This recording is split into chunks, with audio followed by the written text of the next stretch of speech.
Hello guys, welcome to Tech Tricks tutorial.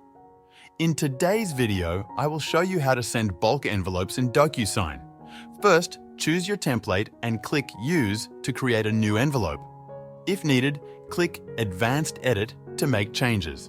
Then, click the bulk send link in the Add Recipient section. You can either enter recipients manually or upload a CSV file. If you're uploading a CSV, download the sample CSV file, fill it in with your data, and save it. Once done, upload the file and review your recipient list. If you need to add yourself as a recipient, click Add Recipient and enter your details. Adjust the signing order if necessary, then click Next to assign fields. When ready, click Send. To manage your bulk envelopes, go to the Bulk Send tab on the Agreements page. That's it for sending bulk envelopes in Docusign. I hope this video helped you. Please like and subscribe for more tutorials.